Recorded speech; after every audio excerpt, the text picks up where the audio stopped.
अंदर से उसकी पत्नी निकलती है, पूछती है क्या बना रहे हैं।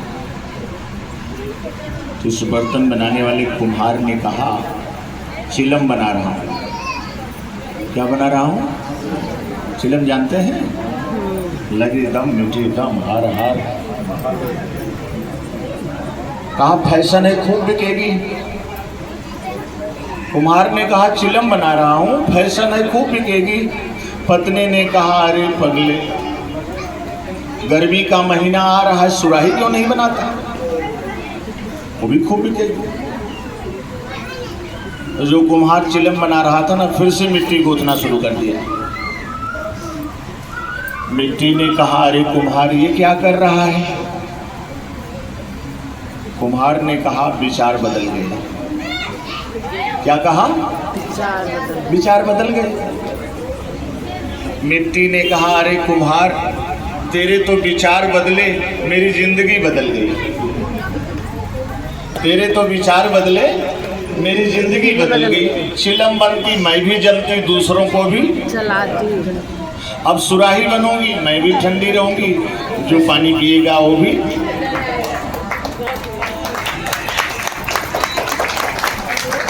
तो क्या विचारों से भी जिंदगी बदल जाती है? बदल जाती है। विचारों से भी हाँ बदल जाती है। बहुत से लोगों को आपने सुना होगा, उस भयानक डाकू का भी नाम सुना होगा जिसका नाम रत्नाकर था। लोगों को पकड़ता था, बांधता था, मारता था, लूटता था। उस रास्ते पर लोग जाना छोड़ दिए। बहुत दिनों से एक व्यक्ति संत जो था वो जा रहा था। लोगों ने कहा अरे महात्मा जी उधर मत जाइए, बड़ा खूंखार डाकू रहता है। बहुत दिन से कोई नहीं गया है। महात्मा जी ने कहा तब तो हम जरूर जाएंगे, क्योंकि उसको हमारी जरूरत है। बहुत दिन से किसी को पाया नहीं था वो डाकू। दूर से किसी को आता देखकर बड़ा प्रसन्न हुआ। आए रुक जाओ, तुमको पकड़ेंगे, बांधेंगे, मारेंगे, लूटेंगे। महात्मा ने कहा अरे इतना बड़ा पाप करते हो? कहा पाप ताप हम कुछ नहीं जानते, हम अपने परिवार का पालन पोषण करते हैं। तो कहा ये जो पाप लगता है वो आपका परिवार उस पाप में भी भागीदार बनेगा? कहा कभी पूछा तो नहीं। कहा किसी दिन पूछो। जो लूट के ले जाते हो, घूसखोरी, मिलावटखोरी, चोरी से, उसमें तुम्हारा परिवार हिस्सेदार बनता है, लेकिन जो पाप लगता है उसको भी कभी पूछा कि उसमें भी भागीदारी करेगा?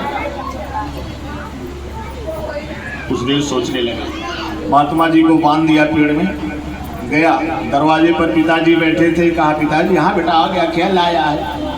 कहा पिताजी लाते हैं आधार है, तो मेरा बहुत प्यारा बेटा है। कहा पिताजी यदि पाप लगता है तो उस पाप में भी भागीदार बनोगे? कहा ना बेटा ना, हम पाप करने के लिए थोड़ा करते हैं, पाप में क्यों भागीदार बनेंगे?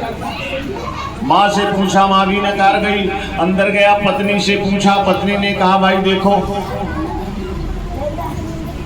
आपकी हम धर्म पत्नी हैं, पाप पत्नी नहीं। हम पाप के लिए तो नहीं करते। सब लोगों में ने पाप में भागीदारी करने से तब तो वो आसमान से जमीन पर गिरा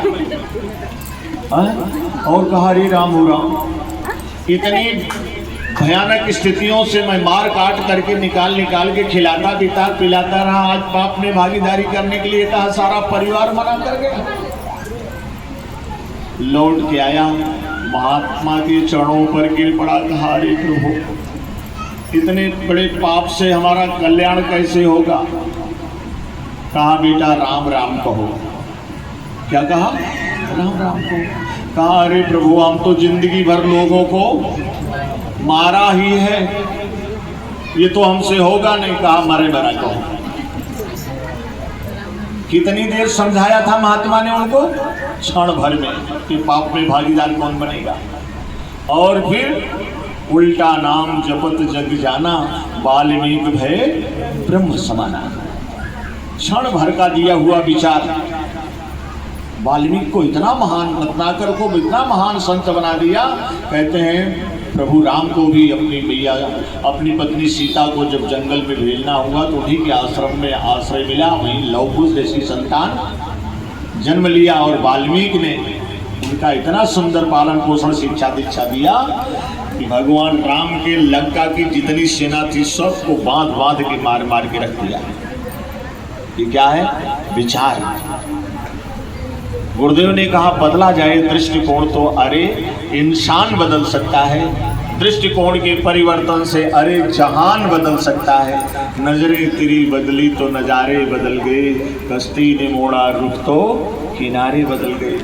परम पूज्य गुरुदेव ने देखा आज के युग की सबसे बड़ी समस्या है दुर्विचार, कुविचार।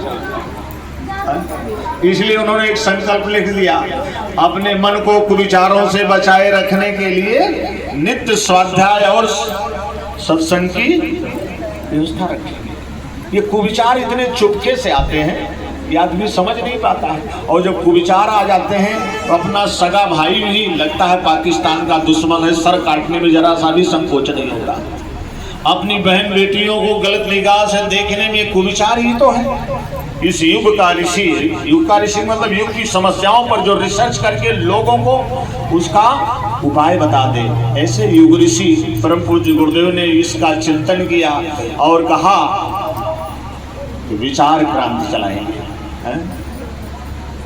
विचार क्रांति अभियान इसी को कहते युग निर्माण, यही संकल्प हमारा, यही संकल्प हमारा। मनुज देवता बने बने यहाँ